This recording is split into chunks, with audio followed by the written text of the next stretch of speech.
નમસ્તે મિત્રો, ધર્મ મનીષ પંડ્યા ઓફિશિયલ ચેનલ પર હું મનીષ પંડ્યા આપ સૌનું સ્વાગત કરું છું.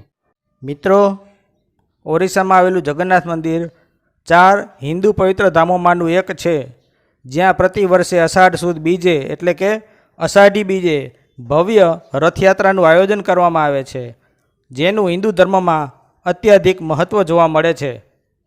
ભગવાન જગન્નાથજી આ મંદિરમાં બિરાજિત છે. તેઓ શ્રી હરિવિષ્ણુના અવતાર એવા ભગવાન શ્રી કૃષ્ણનું જ રૂપ છે. ભગવાન જગન્નાથ એટલે જગતના નાથ. અષાઢી બીજના દિવસે રથયાત્રા નીકળે છે અને અષાઢ સુદ એકાદશીના દિવસે ભગવાન મંદિરમાં પાછા આવી જતા યાત્રા પૂર્ણ થાય છે. ભગવાન જગન્નાથના મંદિર વિશે પૌરાણિક કથા એવી છે કે મધ્ય ભારતમાં ઇન્દ્રદ્યુમ્ન નામના એક રાજા રાજ્ય કરતા હતા. તેની રાજધાનીનું નામ અવંતી હતું. ભગવાન વિષ્ણુનો તે પરમ ભક્ત હતો. એકવાર એક ઋષિ તેના રાજ દરબારમાં આવી ચડ્યા અને રાજાને કહ્યું કે ઓરિસ્સામાં ભગવાન વિષ્ણુજીના ભવ્ય રૂપ નીલ માધવને પૂજવામાં આવે છે, પરંતુ એ ઓરિસ્સામાં કઈ જગ્યાએ આવેલું છે તે માટે તમારે શોધ કરવી પડશે. આ સાંભળી રાજા વિષ્ણુ મંદિરે જઈ દર્શન કરવા માટે અતિ આતુર બની ગયો. રાજાએ મહેલના મુખ્ય પૂજારીના ભાઈ વિદ્યાપતિને ઓરિસ્સા જઈ નીલ માધવની શોધ કરી લાવવા માટે આદેશ કર્યો, જેથી વિદ્યાપતિ ઓરિસ્સા નીલ માધવની જગ્યા શોધવા માટે નીકળી પડ્યા. લાંબી મુસાફરી કર્યા બાદ વિદ્યાપતિ ઓરિસ્સા પહોંચ્યો. ત્યાં ગુપ્તચરો દ્વારા જાણવા મળ્યું કે સબરો કબીલાના મુખિયા વિશ્વવાસુ એક ગુપ્ત ગુફામાં નીલ માધવની પૂજા કરે છે. આથી વિદ્યાપતિએ વિશ્વવાસુ પાસે જઈ નીલ માધવની પૂજાનું સ્થળ ક્યાં છે તે જણાવવા માટે વિનંતી કરી, પણ વિશ્વવાસુએ માફી માગતા કહ્યું કે હું આપને તે સ્થળ જણાવી શકું તેમ નથી. આથી વિદ્યાપતિ મૂંઝાયો કે હવે હું રાજા વિશ્વદ્યુમ્નને શો જવાબ આપીશ. આથી મારે બીજો જ કોઈ માર્ગ વિચારી કાઢવો પડશે. વિદ્યાપતિ થોડા દિવસ તે જ ગામમાં રોકાઈ ગયો. આ સમય દરમિયાન તેને વિશ્વવાસુની દીકરી લલિતા સાથે પ્રેમ થઈ ગયો. આથી બંને લગ્ન પણ કરી લીધા. લગ્નના થોડા દિવસ પછી વિદ્યાપતિએ લલિતાને કહ્યું, શું તું તારા પિતા વિશ્વવાસુને નીલ માધવની એક ઝલક મને દર્શન કરાવી આપવા માટે કહી શકીશ? તેઓ તારી વાતનો અનાદર નહીં કરે. લલિતાએ કહ્યું, પિતાજી આવશે એટલે વાત કરીશ. લલિતાએ વિશ્વવાસુને વાત કરી ત્યારે તેઓ વિદ્યાપતિને નીલ માધવના દર્શન કરાવવા માટે સહમત તો થયા, પણ સાથે શરત મૂકી કે વિદ્યાપતિને હું આંખે પાટા બાંધીને લઈ જઈશ. વિદ્યાપતિએ આ શરત મંજૂર રાખી, પરંતુ આ વખતે વિદ્યાપતિએ ચાલાકી વાપરી. પોતાની સાથે વિદ્યાપતિ સરસવના દાણા લઈ ગયો. રસ્તામાં સરસવના દાણા વેરતા વેરતા ગયો. ગુફામાં પહોંચીને નીલ માધવના દર્શન કરીને તે ભગવાનને જોતો જ રહી ગયો. ગુપ્ત ગુફાથી પાછા આવીને વિદ્યાપતિએ અવંતીના રાજા ઇન્દ્રદ્યુમ્નને બધી જ વાત કહી. પછી રાજા પણ પોતાના પ્રિય ભગવાનના દર્શન કરવા માટે નીકળી પડ્યા. પણ જ્યારે રાજા વિદ્યાપતિની સાથે ગુપ્ત ગુફાએ પહોંચ્યા ત્યારે ત્યાં કંઈ જ જોવા ન મળ્યું. ભગવાન નીલમાધવ ત્યાંથી અંતર ધ્યાન થઈ ગયા હતા. નિરાશ થઈને રાજા મહેલે પાછા ફર્યા. તે જ રાત્રે ભગવાન વિષ્ણુ રાજાના સ્વપ્નમાં આવ્યા અને કહ્યું, રાજા, તમે પુરીના સાગર કિનારે જાઓ. ત્યાં તમને એક લાકડાનું થડ મળશે જે પાણીમાં તરતું હશે. તે લાકડું લાવીને તેમાંથી મૂર્તિ બનાવડાવો. રાજાએ ઈશ્વરના આદેશનું પાલન કર્યું. પુરીના દરિયાકાંઠે લાકડાનું થડ તરતું મળ્યું. તે રાજાના સેવકોના અનેક પ્રયત્નો કરવા છતાં ઉપાડી ન શકાયું. તેથી અંતે કબીલાના મુખિયા વિશ્વવાસુથી તે ઉપડાવી અને લાકડાને મહેલમાં લવાયું. કોઈ પણ કારીગર આ લાકડામાંથી નીલ માધવની મૂર્તિ કંડારવા માટે સક્ષમ નહોતું. ફરી ભગવાન વિષ્ણુ રાજાના સ્વપ્નમાં આવ્યા અને કહ્યું, દેવતાઓના શિલ્પી વિશ્વકર્માની આરાધના કરો. તેઓ મૂર્તિ બનાવવાનું કામ ચોક્કસ પૂર્ણ કરી આપશે. રાજાએ ભગવાન વિષ્ણુના જણાવ્યા પ્રમાણે વિશ્વકર્મા દેવને પ્રાર્થના કરી. ત્યારે વિશ્વકર્મા સૌની સામે વૃદ્ધ સુથાર રૂપે આવ્યા અને રાજા ઇન્દ્રદ્યુમ્નને ખાતરી આપી કે હું આપને થોડા જ દિવસોમાં મૂર્તિ તૈયાર કરી આપીશ, પરંતુ મારી થોડી શરતો છે. રાજાએ કહ્યું, મને આપની બધી જ શરતો મંજૂર છે. સુથારે કહ્યું, હું 21 દિવસમાં ભગવાન વિષ્ણુજીની મૂર્તિ બનાવી આપીશ, પણ હું એકલો જ મારું આ કામ બંધ ઓરડામાં કરીશ. જો કોઈ મારું કામ પૂરું થયા પહેલાં ઓરડાના દ્વાર ખોલશે તો હું મારું કામ અધૂરું છોડીને ચાલ્યો જઈશ. રાજાએ શરત કબૂલ રાખી અને કામ શરૂ કરવા જણાવ્યું. આથી વિશ્વકર્મા દેવે ઓરડાના દ્વાર બંધ કરી કામ કરવાનું શરૂ કર્યું. બહાર કરવત છીણી હથોડીના અવાજ લોકોને સંભળાતા, પણ 15 દિવસ પછી રાણી ગુંડીચાને ઓરડામાંથી અવાજ આવતા ન સંભળાયા. ત્યારે રાણી ગભરાઈ ગઈ. તેણે જઈને રાજાને કહ્યું, જે ઓરડામાં મૂર્તિ ઘડવામાં આવી રહી છે ત્યાંથી કોઈ અવાજ સંભળાતા નથી. તપાસ તો કરાવો કે પેલો વૃદ્ધ સુથાર ભૂખ્યો તરસ્યો મૃત્યુ તો નથી પામ્યો ને? તમે એકવાર ઓરડો ખોલીને જોઈ તો લો, ક્યાંક આપણા માથે પાપ ન ચડી જાય. રાજાએ રાણીને શરત યાદ કરાવી કે 21 દિવસ પહેલાં દ્વાર ખોલવાની તેમણે ના કહી છે. આથી ક્યાંક અઘટિત બની જાય તો? રાણીએ કહ્યું, આમ પણ આપણે ચિંતામાં જ છીએ, ઓરડાને ખોલ્યા વિના કંઈ ખબર નહીં પડે. આમ જીદ કરીને રાણીએ રાજા પાસે ઓરડાના દ્વાર ખોલવાની જીદ કરી. ઓરડાના દ્વાર ખોલતા જ વૃદ્ધ સુથાર બનેલા વિશ્વકર્મા દેવ અદૃશ્ય થઈ ગયા અને જતાં જતાં અધૂરી બનેલી 3 મૂર્તિઓ મૂકતા ગયા. રાજાને હવે ખૂબ દુઃખ થયું કે તેમણે વિશ્વકર્મા સુથારની વાત ન માની અને શરત તોડી. આ જ કારણે ભગવાન જગન્નાથની મૂર્તિના હાથ અને પગ અધૂરા બનેલા જોવા મળે છે. રાજા ઇન્દ્રદ્યુમ્ને એ જ સ્વરૂપે મૂર્તિઓની સ્થાપના જગન્નાથ મંદિરમાં કરાવી, જે આજે જગન્નાથ મંદિરમાં જોવા મળે છે. આ મંદિરમાં ભગવાન શ્રી કૃષ્ણ જગન્નાથ સ્વરૂપે મોટા ભાઈ બલરામ અને નાની બેન સુભદ્રા સાથે બિરાજમાન છે. અષાઢ સુદ બીજ એટલે કે અષાઢી બીજ. આ દિવસ વગર જોયા મુહૂર્તનો દિવસ હોય છે. કોઈ પણ સારા કાર્યોની શરૂઆત આ દિવસે કરી શકાય છે. વળી આ દિવસે ભગવાન જગન્નાથની રથયાત્રા પણ કાઢવામાં આવે છે.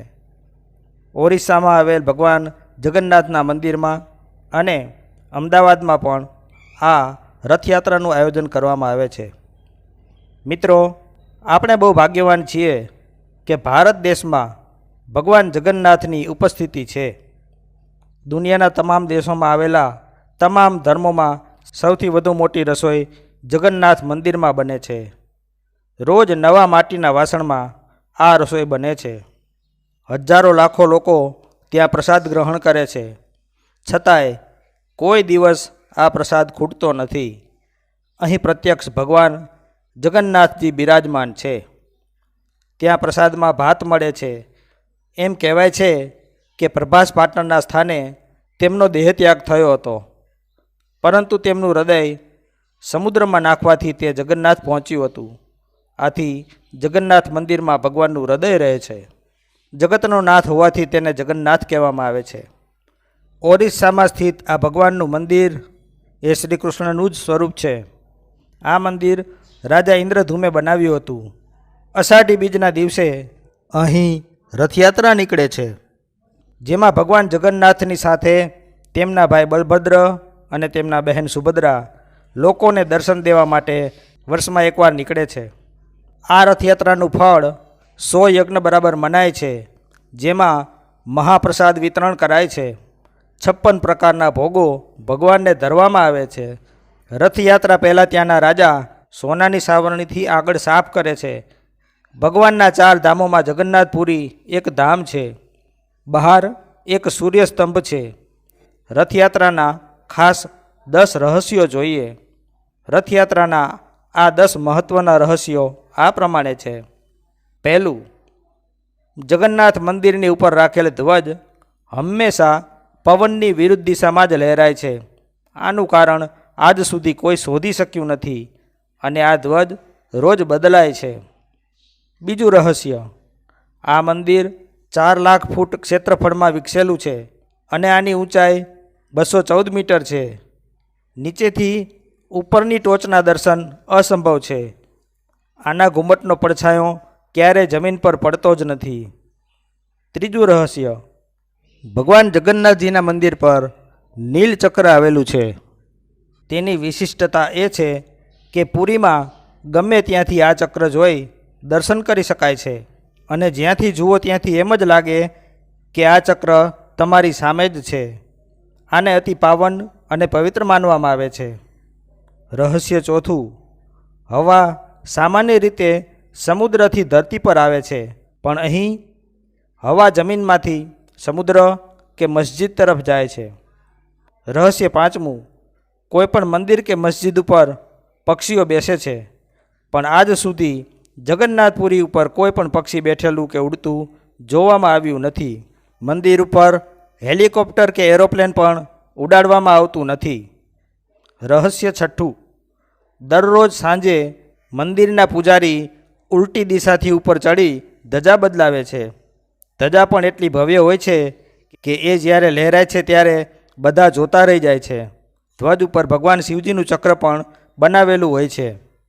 રહસ્ય સાતમું એ છે કે આ મંદિરમાં 500 રસોયા હોય છે, જેના સહકર્મીઓ પણ 200 જેટલા હોય છે.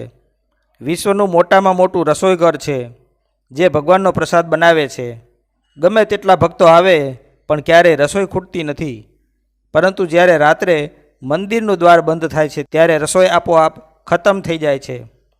એ પ્રસાદ પ્રાચીન વિધિપૂર્વક બનાવાય છે. માટીના એક ઉપર એક એવા માટીના 7 વાસણો રાખીને બનાવાય છે. એનું એ પણ એક મહત્ત્વનું રહસ્ય છે કે ઉપરા ઉપરી 7 વાસણો રાખીને રસોઈ બનાવવામાં આવે છે. તેમાંથી સૌથી ઉપર રાખેલ વાસણમાં પહેલાં પ્રસાદ તૈયાર થઈ જાય છે અને સૌથી નીચેના વાસણની રસોઈ છેલ્લે તૈયાર થાય છે. આ એક મોટામાં મોટું રહસ્ય છે જે આજ સુધી કોઈ જાણી શક્યું નથી. રહસ્ય 8, મંદિરની અંદર પ્રવેશ કરતાં જ સમુદ્રની લહેરોના ધ્વનિ સંભળાવવાનું આપોઆપ બંધ થઈ જાય છે. રહસ્ય 9મું એ છે કે જગન્નાથ મંદિરમાં મુખ્ય રૂપે 3 મૂર્તિઓ રહેલી છે: ભાઈ બલરામ, બહેન સુભદ્રા અને ભગવાન શ્રી કૃષ્ણ. આ ત્રણેય મૂર્તિઓને દર 12 વર્ષે બદલી નાખવામાં આવે છે. મૂર્તિ જ્યારે બદલવામાં આવે છે ત્યારે અંધારું કરી નાખવામાં આવે છે. 10મું રહસ્ય, ભગવાને જ્યારે શરીરનો ત્યાગ કર્યો અને તેના દેહને જ્યારે અગ્નિ સંસ્કાર આપવામાં આવ્યો ત્યારે તેમનું હૃદય જીવિત હતું અને તે જગન્નાથ મંદિરમાં પહોંચ્યું હતું. હે જગન્નાથ સ્વામી, ક્યારેક તમે યમુનાના કિનારે આવેલા વૃંદાવનના જંગલમાં ગાન કરતા શ્રેષ્ઠ હો છો. ગોપીઓના મુખરૂપી કમળનો આનંદથી મદ્યપાન કરનારા ભમરા જેવા હો. લક્ષ્મી, શિવ, બ્રહ્મા, ઇન્દ્ર અને ગણેશજી પણ જેના ચરણોની પૂજા કરે છે એવા તમે મારી આંખો સામે પ્રગટ થાઓ. ડાબા હાથમાં વાંસળી, માથા પર મોરપીંછ, કમરે પિતાંબર ધારણ કરનારા અને નેત્રના ખૂણેથી મિત્રો પર કૃપા દ્રષ્ટિ કરનારા, સદા વૃંદાવનની લીલાઓમાં રમતા એવા હે જગન્નાથ સ્વામી, તમે મારી નજર સામે આવો. મહાસાગરના કિનારે સોનાની જેમ ચમકતા નીલગિરી શિખર પર આવેલા મંદિરમાં ભાઈ બલભદ્ર અને બહેન સુભદ્રા સાથે બિરાજમાન અને તમામ દેવો દ્વારા સેવાતા ચરણોવાળા હે જગન્નાથ સ્વામી, તમે મારી નજર સામે પ્રગટ થાઓ. કૃપાના સાગર સમાન વરસાદી વાદળોની હાર જેવા સુંદર શ્યામ વર્ણના લક્ષ્મી અને સરસ્વતીના સ્વામી, દેવો દ્વારા સ્તુત અને નવા વાદળ જેવી કાંતિથી ભય અને ભક્તિ આપનારા હે જગન્નાથ સ્વામી, તમે મારી નજર સામે આવો. રથયાત્રામાં વિશાળ રથ પર બેસીને રાજમાર્ગ પર ચાલતા ભક્તોને રોજ રોજ રસ અને આનંદ આપતા અને કુબેર દ્વારા લાંબા સમયથી સ્થાપિત થયેલા હે જગન્નાથ સ્વામી, તમે મારી નજર સામે પ્રગટ થાઓ. પરબ્રહ્મના શિખર સમાન કમળની પાંખડી જેવા ખીલેલા નેત્રોવાળા, નીલાચળ પર નિવાસ કરનારા, શેષનાગના મસ્તક પર ચરણ રાખનારા, રાધાજીને આલિંગન કરીને રસ આનંદ માણનારા હે જગન્નાથ સ્વામી, તમે મારી નજર સામે આવો. હું રાજ્ય નથી માગતો, ન સોનું માણેકનો વૈભવ માગું છું, ન બધાને ગમતી સુંદર પત્ની માગું છું. હું તો બસ એટલું જ માગું છું કે શિવજી દ્વારા સદાય ગવાતા ચરિત્રવાળા હે જગન્નાથ સ્વામી, તમે દરેક સમયે મારી નજર સામે પ્રગટ થાઓ. હે દેવોના સ્વામી, આ અસાર સંસારને જલ્દી દૂર કરો. હે યાદવપતિ, મારા બીજા પાપોનો પણ નાશ કરો. ઓહો દીનાનાથ, અચળ અને નિશ્ચિત સ્થાનવાળા હે જગન્નાથ સ્વામી, તમે મારી નજર સામે પ્રગટ થાઓ. જે પવિત્ર અને એકાગ્ર મનથી આ પુણ્યદાયી જગન્નાથ અષ્ટકનો પાઠ કરે છે તે સર્વ પાપોથી મુક્ત થઈને વિષ્ણુલોકને પામે છે. આ શ્રી જગન્નાથ અષ્ટકમ આદિ શંકરાચાર્યજીએ રચેલું છે. આ 8 શ્લોકોમાં ભક્ત જગન્નાથજીને વિનંતી કરે છે કે હે પ્રભુ, તમે ક્યારેક વૃંદાવનના કૃષ્ણ બનો છો, ક્યારેક પુરીના જગન્નાથ બનો છો. બ્રહ્મા, શિવ, લક્ષ્મી જેને પૂજે છે એવા તમે મારી નજર સામે પ્રગટ થાઓ. મને રાજ્ય કે ધન નથી જોઈતું, બસ તમારું દર્શન જોઈએ છે. રોજ સવારે એકવાર આ પાઠ કરવાથી મન શાંત થાય છે અને ભક્તિ વધે છે. બોલો ભગવાન શ્રી જગન્નાથની જય. તો મિત્રો, જો આપને આવા વિડીયો પસંદ હોય, આપને આવી ધાર્મિક વાર્તાઓ પ્રસંગો સાંભળવા ગમતા હોય તો આ ચેનલને લાઇક, શેર અને સબસ્ક્રાઈબ કરજો. ધન્યવાદ.